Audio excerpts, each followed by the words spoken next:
So, ayan, magandang gabi po sa inyo lahat. Nandito na po muli yung lingkod, Sel TV Official muli nagbabalik.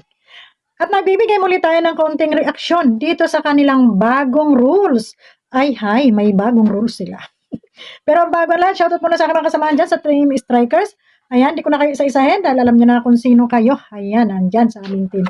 Shoutout din sa team, tawag ito, sa Team Baliw, na kung saan ay kanina nga ay nagpaliwanag sila at naunawaan naman natin, naintindihan natin ang kanilang side. Bakit nga ba sila ay nagkagulo dahil dito sa mga peking sponsor o mga sponsor na solicitor, no? Mga ang tawag nito, mga kolektor. Sa mga sponsor na kolektor, shout out sa inyo dyan. Ayan. At shout out po sa Pranjoy. Ayan, sa mga ng Pranjoy, shout out sa inyo.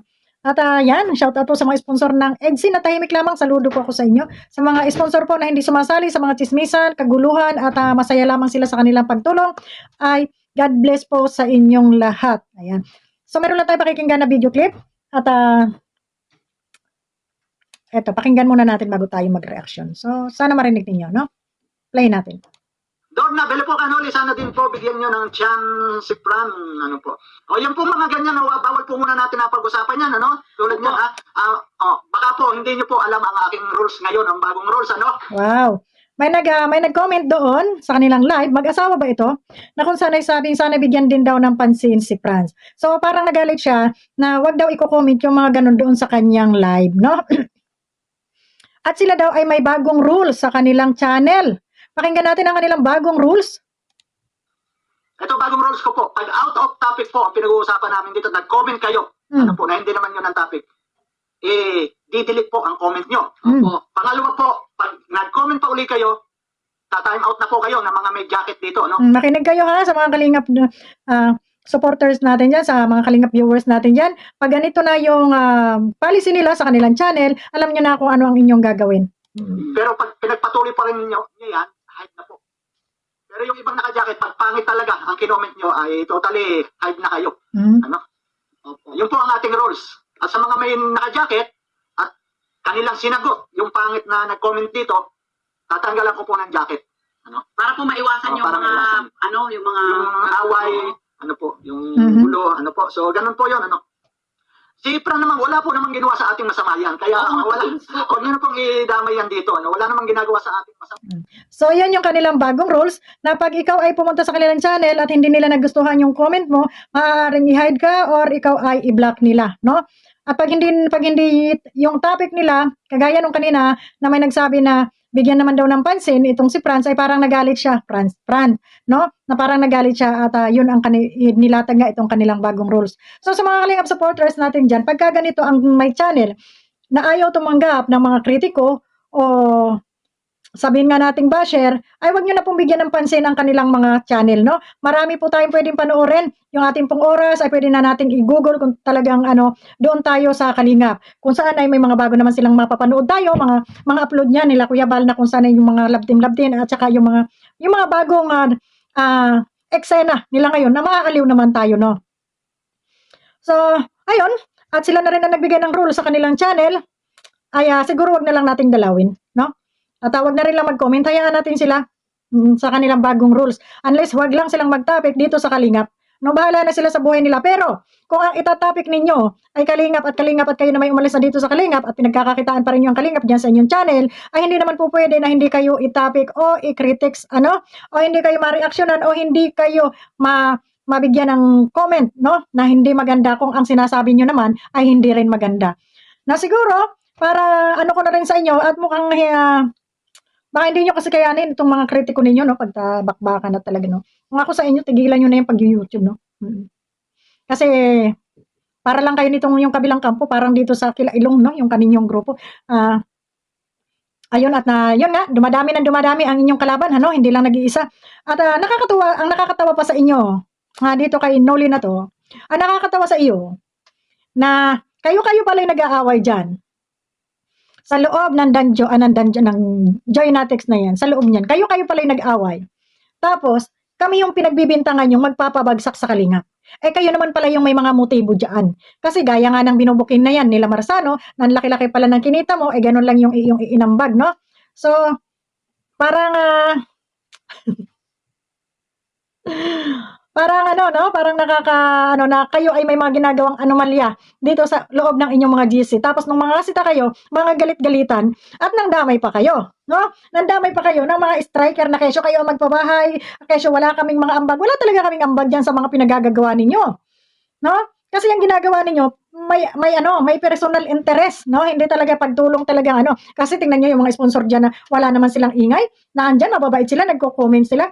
Pero tahimik lang sila. O, kayo ni Yang Mi, kayong grupo ni Yang Mi, kayo yung mga maliligalig dito sa loob ng Kalingap, no? Kayo yung mga nag-aaway, mga sponsor daw, pero ang tatalas ang mga dila, mga sponsor daw, pero ewan, anong mga klase mga sponsor ito? Ayan, binubuking kayo ng inyong mga kasamahan. At ang sabi ng Team Baliw, ay hindi naman totoo, yung iyong mga pinagsasabi na yan, kanole. Bakit nagagawa niyong gumawa ng mga kwento na wala naman katotohanan? Tapos nag-aaway-away kayo, inaaway niyo, walang channel. Oh, di ba?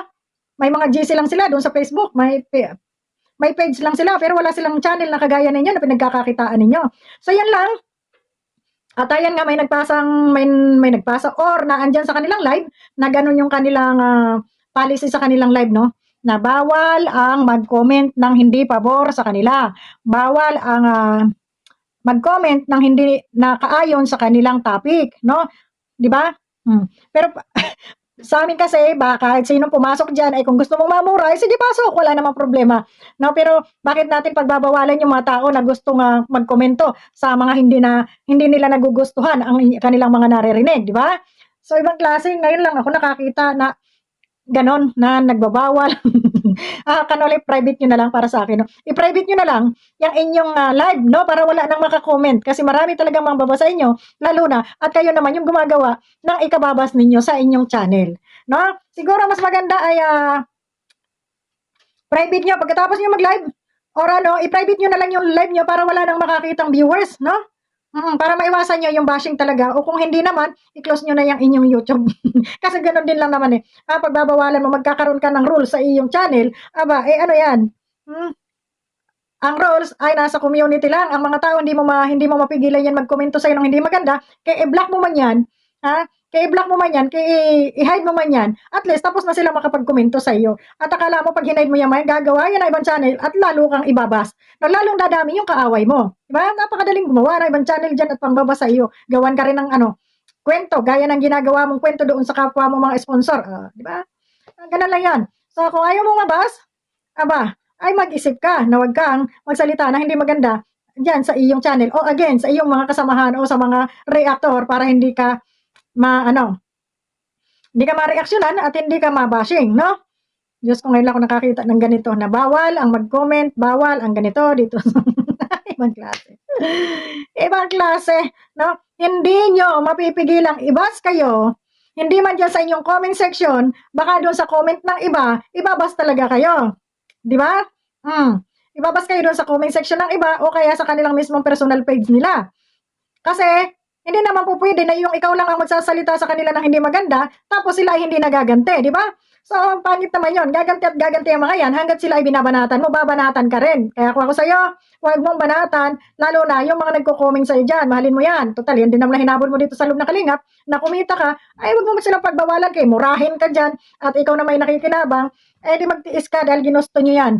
Ginusto nyo yan, mabalahura kayo, dahil kayo rin lang naman ang pinagsimulan ng kaguluhan nyo na yan. Di ba? Kayo rin lang.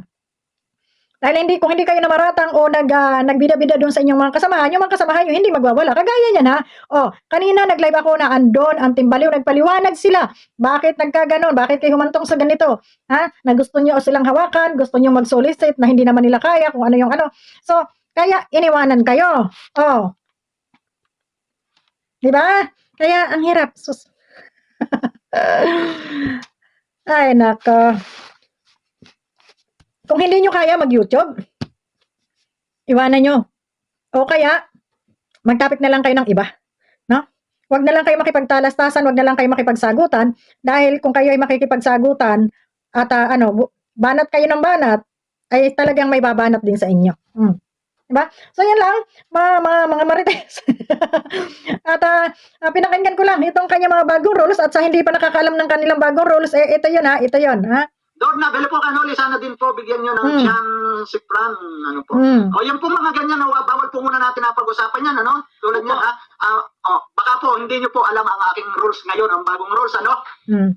So, yun, may mga bagong rules sila na kung saan ay wag na wag kayo magkakabaling mag-comment sa hindi pa nakakaalam. Ayan, pakinggan ninyo na sila ay may mga bagong rules na pag hindi nila nagustuhan yung comment mo, i-hide ka, ibablock ka, or may mga offense silang gagawin dyan sa inyong mga comment section, ano. So, doon sa mga kalingap, viewers natin dyan, na solid kalingap, wag nyo na siguro dalawin ito para hindi kayo masipa.